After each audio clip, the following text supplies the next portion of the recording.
Hi Nathan. Well, hello. I'm so excited you're back with me. I'm so excited to be here. So I'm about to introduce you to an old friend that you haven't had yet, like some of my food. I feel like I fed you everything. But I need you to be my fry guy, so are you gonna help me fry this? Absolutely.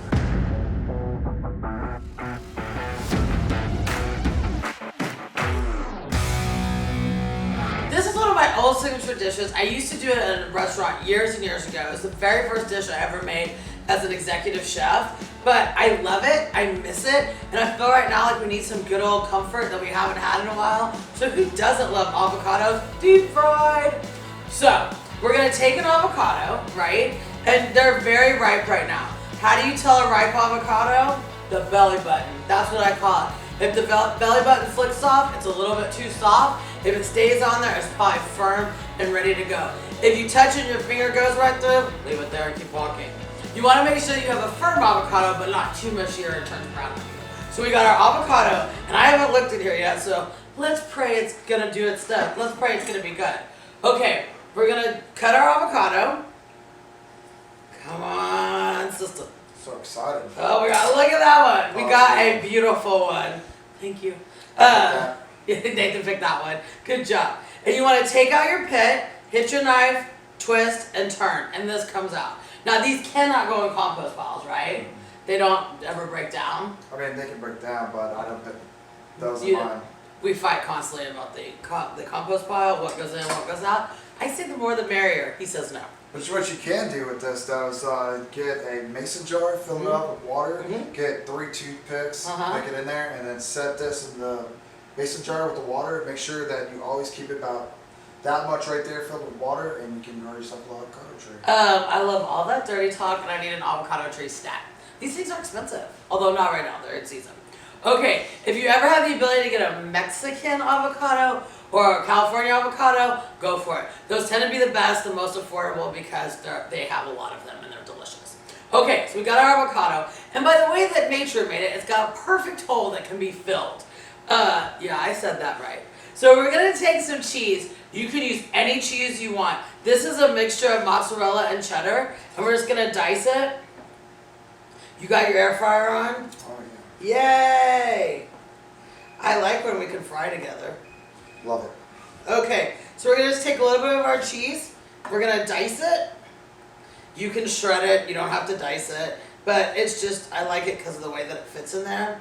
And you're gonna take it and you're gonna pack it into these holes, right? You're gonna pack this into these holes.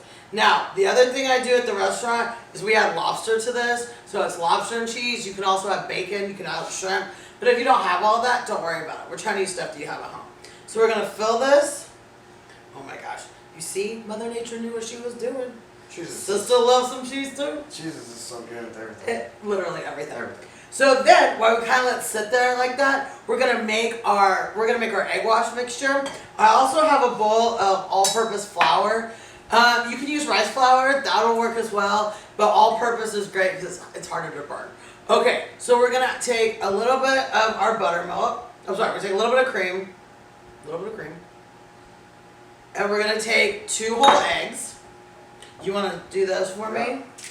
I always like to season my egg mixture. I know that everybody doesn't, but whenever you cook, you want to season it every layer of your food. So we add just a little bit of salt in there, and we're going to add a little bit of salt and a little bit of pepper to our flour mixture. Now, as you know, kosher salt is the way to go. It's got lower salinity and bigger kernels, so it makes it much harder to over-season something. And I am a black pepper fan. I am not a white pepper. As I've told 1,000 people, it smells like a hot day in dirty Texas bar. So, a little bit of black pepper. You want to whisk that for me? While Nathan's whisking that, I'm just going to barely cut off the tops of these.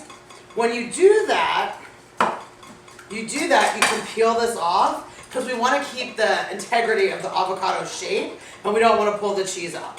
So we're going to just take that in there. Oh my God. Good job, baby. Good job. Okay. And then we're going to cut off that one. The reason you want to cut it off, you don't have to, but it makes it easier, a little handle for you to pull off of. That is beautiful. Now, whenever you're frying something, you want to do wet hand wet, dry hand dry, otherwise you make glue. Okay, so we're going to take this and we're going to put our avocado in there. Now, you want to make sure that you just you don't want to flip it, You want to just, we're just going to spoon it over there. So we want to take our avocado. You don't want to flip the avocado because you want to make sure that your cheese doesn't fall out. You've done all that work to put that cheese in there. Now the reason that I use cream instead of buttermilk, I want that viscosity, I want that thickness because it helps keep it coated.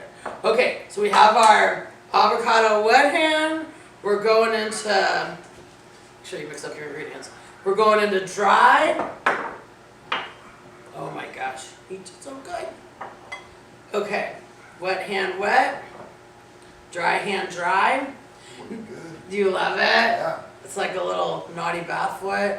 Now normally, you know, I chicken fry everything. What's in between chicken frying and regular frying? It's the amount of times you coat it. This one will only get one coat because we don't want it to be super thick, but we want it to be crispy and delicious. Okay, so I need we have that towel? Yep. Yes, I love that you're all about the handy wipes. Yay, thank you. Keeps us clean and disinfected. Okay, thank you so much. You're awesome. Thank you. Oh, I'm sorry, the best kitchen help in the world. Yeah, Thank you. I got the easy job. Okay, so now we've got our avocado all coated and ready to go. Now, what do you tell me about these air fryers? Because I've only done this in a deep fryer, so we're all going to see if it works. So you have to spray it, right? Yeah, what we're gonna do is we are going to coat this air fryer. Okay. Right here with some Pam spray. Okay.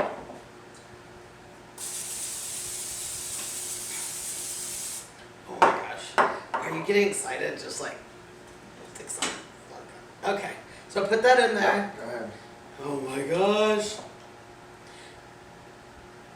Okay. It's packed. It's fabulous. It's got flour on it. Like I said, you don't want to double batter it because it'll get mushy and gross. Okay. Good night. Go have fun with your friends. All right. We'll see you in a little bit. Yay! Thank you. Okay, while we have it frying, which you set it on what? 400 degrees? Yep, been on 400 degrees. Okay, nothing is complete in Texas without a sauce, and this is no different. I know it's an avocado and I know it's deep fried, but it definitely needs a sauce. So I'm going to show you how to make a little cilantro lime cream to go with this. So we're going to take the rest of our cream that we used, pour a little bit of heavy cream in there. Oh my gosh, so good. And we're going to take salt, of course. Now, I don't like the pepper with the white stuff because you won't know if it's bugs or if it's pepper. So we're going to leave that just like it is. And we're going to add a little bit of garlic powder in there. You can use fresh garlic, but it'll break down your cream really fast. So I like to use the powder. So you put a little bit of garlic in there. And then we're going to take our cilantro. Cilantro is one of the greatest herbs on earth. I use it in as many things as possible. I love it. Not just in Mexican food or guacamole, but this is also a great way to use it as well. So we cleaned this off earlier, you wrap it in a towel and stick it in your refrigerator, it will last for a long time. So we're going to take that, twist it at its roots. That goes to the compost. Okay. I always have to know. You know, you can't mess up your compost pile. And we're going to take our cilantro and we're going to roll it up. Cilantro. We're going to roll this up and we're just going to chiffonade or julienne it. We want it to be thin, uniform, to add flavor to this sauce.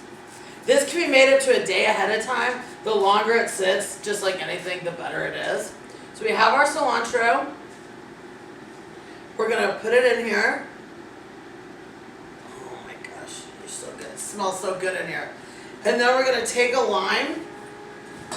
If you ever get a lime and you feel it, it's kind of hard, you don't know what to do with it, put it in the microwave for 10 seconds. It'll help bring out the juice and make it you get much more out of it. So we're going to take our lime, we're going to just squeeze it. Now remember, limes have no seeds, so there's no need to worry about that. It smells so good. Oh my God, does it not smell? You love it? Okay. And then, now whenever you use acid into dairy products, you want to be careful because the acid can break it and separate it. So you always want to make sure you put all your ingredients first and make the acid last. Otherwise, you make buttermilk. Okay, so we're just going to mix this up. You can see that the cilantro soaks up the cream, so it's not a runny sauce, but more of a composed sauce, so it doesn't run all over your plate. We're gonna mix this together. How's our avocado doing in there? Just give it a look. Make sure you taste it. You're welcome. So we put it in the fryer for how long? What temperature did you put it at? 400? No, so we put it in the air fryer. We started it off at 400 and then we brought it down to 350 for 15 minutes? About 15 minutes. Okay, so now I'm ready to see it. Let's look at it. Let's see this. Oh my goodness. Oh my gosh. GBD. Okay, so we have our beautiful deep fried avocado. Oh my God. It's so excited the cheese is popping out of it. You're welcome. And we're gonna take our avocado. We're actually gonna put a little bit of our sauce on the bottom because we don't want it to slip and slide. Although a slip and slide avocado sounds amazing. Sounds great. Okay, we're gonna stack it up in here. And then we're just gonna finish it with a little bit of our lime cilantro cream. I always like to, you know, a little garnish. And there you have it, a cheese-filled, deep-fried avocado with lime cilantro cream. It is not only a delicious treat, possibly nutritious till we air fried it, and it's something that's great during the summer. So if you like this recipe and you want to see more of us, Make sure you hit that like button and and subscribe. subscribe, yay! Bye.